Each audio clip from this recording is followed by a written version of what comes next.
안녕하세요. 김성길 목사와 함께하는 사람 이야기 제2단원의 G7 과정입니다.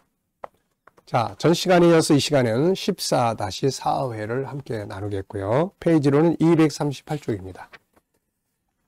전 시간에 우리가 이제 다른 사람을 억압에서 자유하게 하기 위한 방법들 10가지, 또 상대방을 존중히 여기는 12가지 방법에 대해서 우리가 함께 나누고 있습니다. 자, 앞에서 우리가 상대방을 존중히 여기는 방법 5가지를 우리가 살펴봤죠. 첫째는 존귀하다는 인식을 가져야 한다. 상대방을 인해서 감사할 수 있어야 한다. 예의를 지켜야 한다. 존재와 다름을 인정하고 그 존귀한 가치와 수고를 인정한다. 그리고 그 사람에 대해서 잘 아는 것이 중요하다. 여기까지 이야기를 나눴고요. 존중히 여기면 누구나 다 자유를 얻습니다. 무시하면 억압을 받는 거죠. 그래서 상대방을 자유하게 하기 위해서는 앞에서 소개한 10가지 외에도 이렇게 상대방 존중하는 방법들을 좀 알아두면 좋습니다. 자, 6번째는요. 그 사람을 소중하게 여기고 중요하게 여긴다. 특히 상대방을 존중히 여긴다면 그를 억압하거나 그의 자유를 훼손하면 안 됩니다. 억압은 상대를 존귀하게 여기는 것이 아니라 괴롭히는 것이죠. 그래서 하나님께서도 묶인 자들을 자유하게 해주는 것이 가장 중요한 것이라고 말씀을 하셨습니다. 이사야 58장 6절이에요. 밤새도록 기도하고 그 다음날 집에 가서 자기 집 식구들을 억압하는, 이거 하나님이 아주 싫어하는 거거든요. 그래서 야, 내가 기뻐하는 금식은 그런 게 아니야. 네가 기도 좀 부족해도 집에 가서 묶인 자들에게 자유를 주고 이게 내가 기뻐하는 금식이야. 이렇게 말씀하신 거죠. 7번째는 상대방의 좋은 점을 칭찬하고 격려하고 자랑합니다. 8번째는 아껴주고 보호해주는 거죠.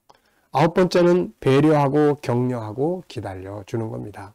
10번째는 무시하고 업신여기는 게 아니라 상대방의 장점을 찾아서 발전시켜주는 거예요. 사람을 싫어하는 성격을 고치는 간단한 방법은 한 가지밖에 없습니다. 상대방의 장점을 발견하는 것이죠. 장점은 반드시 발견됩니다. 그러니까 상대방을 고치는 방법이 잘못하는 걸 자꾸 지적해서 고쳐지는 게 아니라는 거죠.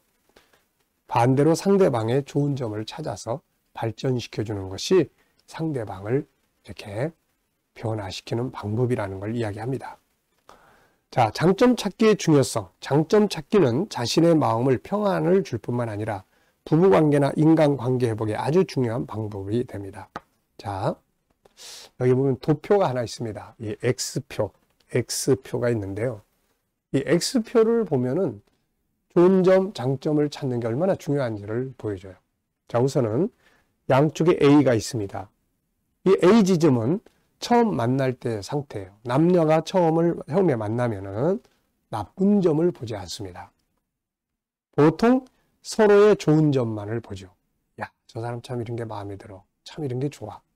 그래서 자꾸 A, 좋은 점을 자꾸 이야기하고 가까워하다 보니까 점점 가까워지는 거예요. 그래서 C 지점이 옵니다. C 지점. 자, 그래서 C 지점이 오면 이제 완전히 하나가 돼요. 남녀라면 결혼을 하게 되는 거죠. 나 이 사람하고 살 거야. 결혼하게 됩니다. 근데 살아가면서 문제가 점점 드러나기 시작하고 이때부터는 장점보다는 단점을 보기 시작을 합니다. 그것을 지적하기 시작하고 말로 선포하기 시작합니다. 이런 상황은 점점 B처럼 양쪽으로 갈라지는 거예요.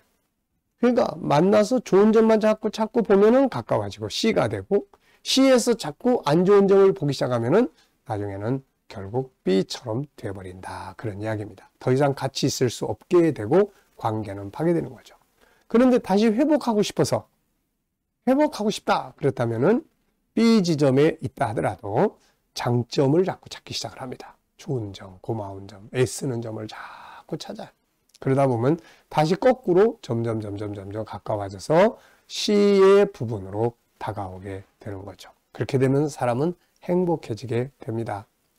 자, 중요한 것은 어떤 사람에게도 두 면이 있다는 거죠. 창세기 1장 27절에 근거한 좋은 점들이 있고 창세기 3장에 근거한 단점들이 함께 공존한다는 겁니다. 내가 무엇을 보는가에 따라서 관계는 가까워지기도 하고 멀어지기도 합니다. 예수님은 우리에게 이런 말씀하셨어요. 나는 너희에게 이르노니 너희 원수를 사랑하며 너희를 박해하는 자를 위하여 기도하라. 그러나 너희 듣는 자에게 내가 이르노니 너희 원수를 사랑하며 너희를 미워하는 자를 선대하며 너희를 저주하는 자를 위하여 축복하며 너희를 모욕하는 자를 위하여 기도하라. 원수를 어떻게 사랑할 수 있겠습니까? 저주하는 자를 어떻게 축복할 수 있겠어요? 모욕하고 멸시하는 자를 위해 어떻게 기도가 나옵니까? 그런데 주님은 이렇게 하라는 거죠. 이유는 간단합니다. 이것이 바로 행복의 길이고 성공의 길이기 때문이죠.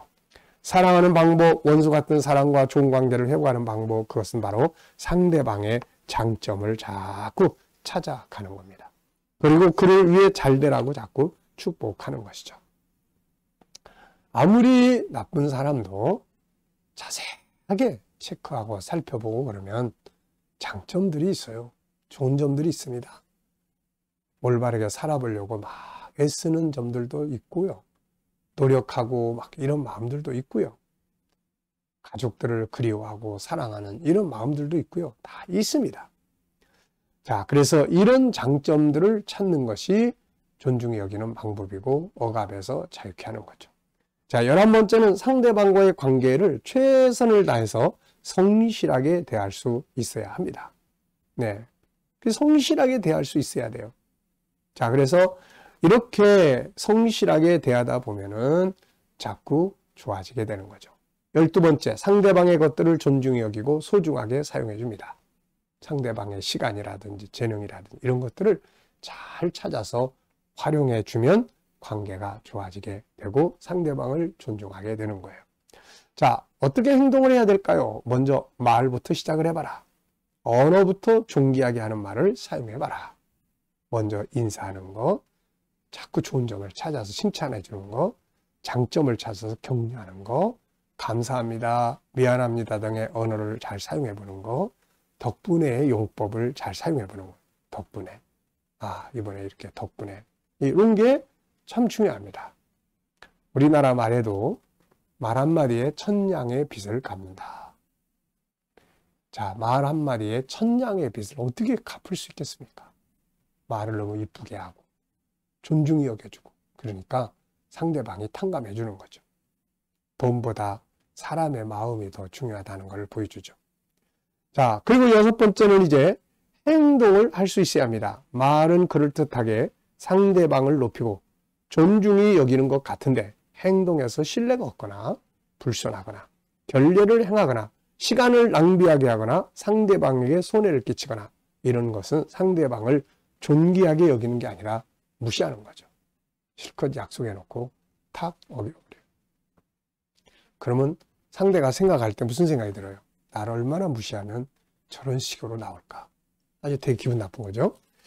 자, 상대방을 존중하는 방법 12가지를 우리가 2번에 걸쳐서 이야기를 나누는데요.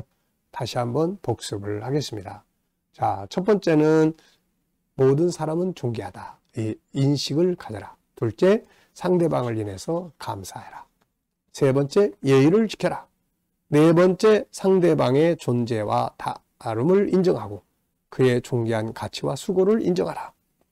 그 다음에 5번째는 그 사람을 잘 이해하도록 노력하라. 6번째는 그 사람을 소중하게 여기고 중요하게 여기라. 7번째는 좋은 점을 칭찬하고 격려하고 자랑하라. 8번째는 아끼고 보호하라. 9번째는 배려하고 격려하고 기다려준다. 10번째는 장점을 찾아서 발전시켜준다. 장점 찾기. 11번째는 성실하게 대하고 12번째는 그 다음에 올바르게 사용해야 된다. 자, 우리가 이런 내용들은 가능하면 꼭 외워두는 게 좋습니다. 저도 이거 다 외우고 늘 생각하고 살거든요. 그러니까 외워두면 사용할 수가 있게 되는 것이에요. 자, 이 시간은 여기까지 하고 마치겠습니다. 감사합니다.